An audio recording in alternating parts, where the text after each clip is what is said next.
So, should I buy a Nissan Pathfinder R51 2004 to 2010 to go off-road, to do forest trails, to go where no normal SUV or SUV can go or has gone before, at least has gone and then come back again?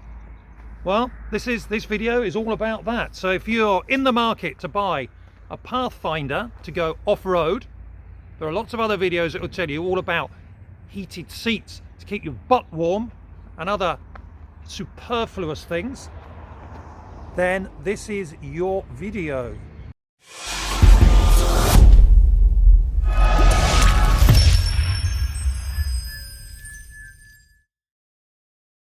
We're going to look at 10 different points that all cars should have if they want to be used to go off-road or be used on country tracks, etc. Or to find the right path, let's jump straight in and see what sort of 4x4 system has it got. Let's go inside and have a look, shall we? Oh, this is exciting, isn't it? Oh, let's see. If you haven't seen this car before, you'll have no idea. Oh, look. Well, look, it's got a little kind of wheel thing here, look. And it tells us that it's actually part-time 4x4. All right, so it can go in two-wheel drive because it says 2WD. It can also go in automatic, so it actually chooses the type of 4x4, so it's actually rear-wheel drive, but it can send power to the front when you need it. You don't have to do anything, and you can use it on the road. You don't have to worry whether you're on-road or off-road. And it's actually got 4 high, so in this case this is where four-wheel drive really begins, and this is where the differential is locked, the centre diff, and you get 50% power front and back. Now that's not bad, is it? You've also got a button here where you can turn off the stability control if you ever felt like it. It's nice to know it's there, isn't it? Even if you don't know what it does, so probably don't turn it off. Point number 2 on the 10-point list is, does it have low range? Well, if you are paying attention down here, yes, it says 4 low, so it has low range. So it's got a really good selection of controls for 4x4, as well as the low range gear, which really for many people is the red line. If it doesn't have that, they don't want it. So far so good, in fact excellent.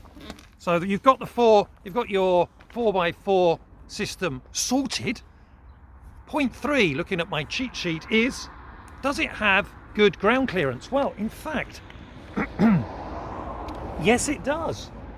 When you sit inside, you immediately feel that you can, just like in a Land Rover or a Range Rover, you can look down and feel superior to other car drivers who don't have SUVs, and especially SUVs 4x4. This is fantastic. You're up very high.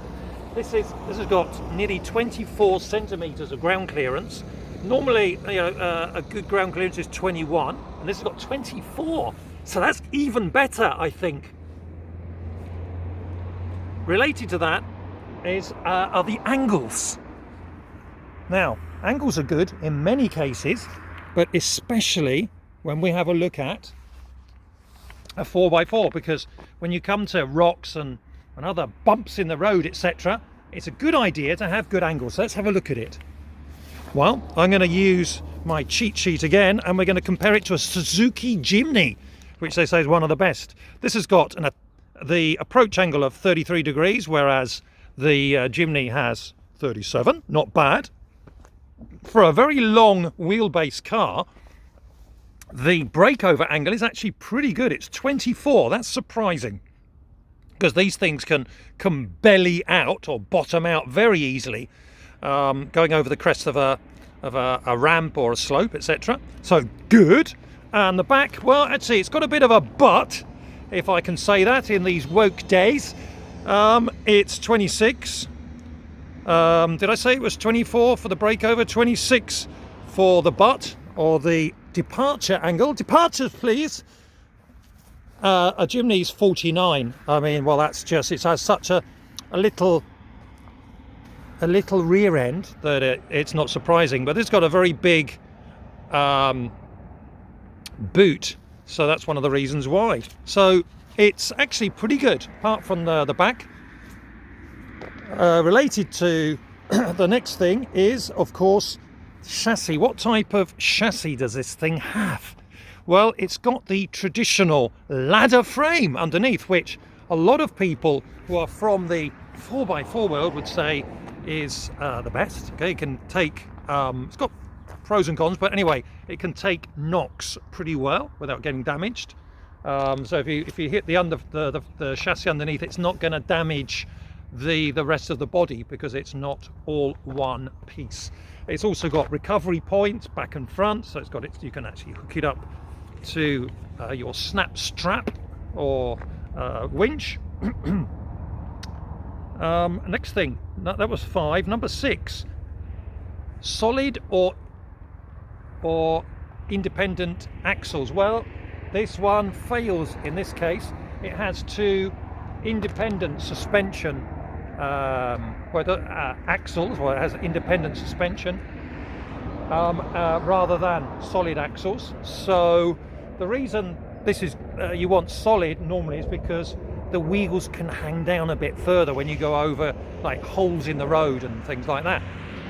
So it is an SUV, so for very, very extreme off-road, many people wouldn't choose this.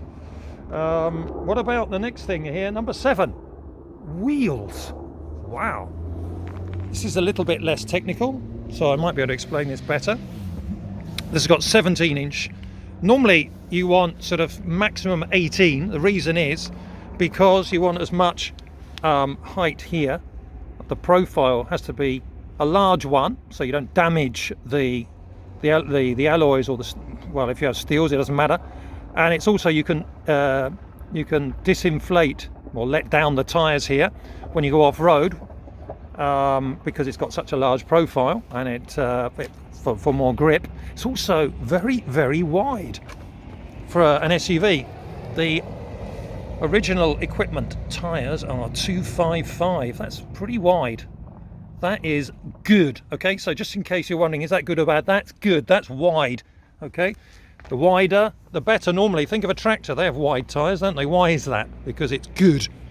It also has the full size spare wheel. It's actually underneath. Okay, I think a lot of people like to see them on the back, but as this has got one of those doors that opens at the back, it's more complicated. You can get one that slides out. Anyway, it's got a full size spare tire. Number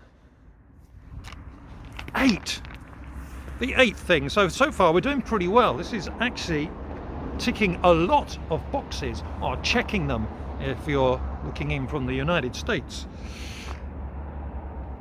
Okay, I've walked around this side. We're going to look inside now. One of the things that a lot of people would say is important for a 4x4 is the amount of space it has in the boot. Well, this is huge. Okay, or trunk, which I've also heard. It's enormous, isn't it? Look at that. I've actually folded down the rear seats, and there are also 2 more seats here which I've folded down. It comes with the special mat at the back, rubber mat for protection. It's got the 12-volt plug. It really is excellent. I think it's like 1.90 m, which is probably around about 6'4" or 6, or I don't know. You could lie down here, and if you could find someone who is nice enough to lie with you, you could have a fantastic camping trip. Especially if you don't like tents. You can put the boot down and the door, and then you could open this hatch. It's excellent. You can put all your snap straps and shovels and chainsaws, etc., in the back, and probably a dog, a cat, even a cow would fit in here. Probably put 2 of them in actually, because they've got 2 seats. So it's absolutely excellent. Plus you've got roof bars. It's got a lot of 4x4 characteristics that people really want. So you've even got grab bars in each corner. So you've even got one for frightened drivers here. So oops. So if you can grab on there and go, oh my god, I think we're going to crash, but at least you can hold on, which is important. What else? Well, now I'm actually, God, you know, my hands are really cold because I'm actually in Spain. If you hadn't already guessed, it's actually frosty here. It's going to be it's cold mornings in January, so it does actually get a little bit cold here, although it's not raining and miserable, which is good. The next thing is the accessories and the projects and the prep and the kit you can get for this. Well, good news is if you go to a typical 4x4 accessory site, they will help you totally empty your bank account without charging you any extra for doing that. So if you're one of these people that finds it hard to save and just goes out and buys accessories even when you probably don't need them, this car is fantastic. Okay, apart from the normal things you can get, you know, spacer kits for the wheels, bigger tires obviously will fit in there, lift kits which you can get. Then you've got a couple of things which are really unusual to find on an SUV 4x4, which are the differential lockers by ARB, the Australian brand. It's a very good one. You can get one for the front and the back. So get ready to spend €1,000 plus euros, pounds or dollars each way, plus 1,000 for your lift kit. You can get a winch on here. You can get an upgraded bumper at the front, or whatever they're called in 4x4 terms. Getting so cold now, the brain's starting to freeze. A bit like when you suck one of those slush puppies. See, if it goes below something like 15 degrees or 60 degrees Fahrenheit, so I start to get really cold. So I've got 5 layers on. Anyway, so this you can really prepare it really well for 4x4, even though it doesn't have the solid axles. It can go a long way, and you can see videos on internet. So the last thing you have to decide is number 10, is it worth buying in the end, for the price, availability of parts, etc. Well, this car is really popular. I mean, especially in Spain, but it's the one you see, isn't it, in videos of people going like NGOs, the charities going off into the bush, into Africa, and driving through splashy places with lots of mud. They're all over the place, aren't they, these cars? At least I think they are. Maybe you can tell me in the comments, but it's a car that's popular, so if you buy it you can resell it. The only problem now in 2022 is the price of second-hand cars has gone up, but then again, if you're selling, then you'll get a better price. So these can sell, well, at the moment in Spain they're selling between 9,000 and 15,000 euros. I imagine in Britain and America the prices have gone up as well. But if you're actually out to buy this, just remember they're not 100% reliable. They're not like a Toyota. All second-hand cars have problems. This one has a problem with the clutch, so you're gonna have to change that. If it hasn't been changed, that's gonna go, whatever happens. Door handles break. The keyless entry becomes the no entry. It just stops working. That has to be sorted out. Cruise control can stop working. There can be like lots of problems. A lot of them are cheaper ones, except obviously not the clutch. So it's about 5 out of 10 for reliability. I think it seems a little bit plasticky inside, but I don't know. I don't know what to say. Lots of people buy it and they have them for years and have really high kilometers. So I think if you look after it, it will look after you if you go off-road. So, as Matt from Car Wow says, what should you do? Should you buy? Should you go out and buy one now? And then we're talking about remember the R51 from 2004 to 2010.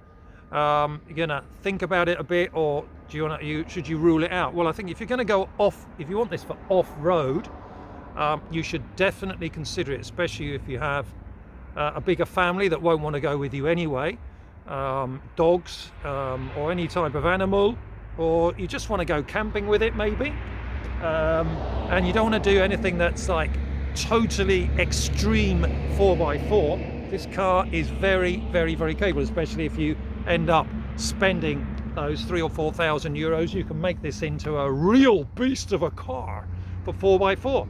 So yeah, I would definitely put it on your list of medium priced second-hand cars. Yeah, it's cheaper than a Land Cruiser or a Jeep Wrangler, etc.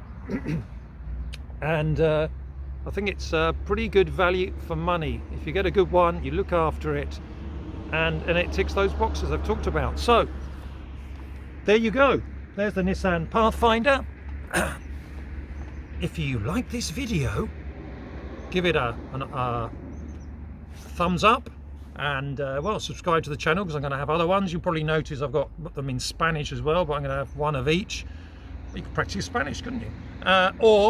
Also, if you activate the notifications bell, then you can find out the next time I put a new one of these cars on the channel. So thanks a lot for watching, and see you very soon, and well, have fun in the countryside. Okay, bye.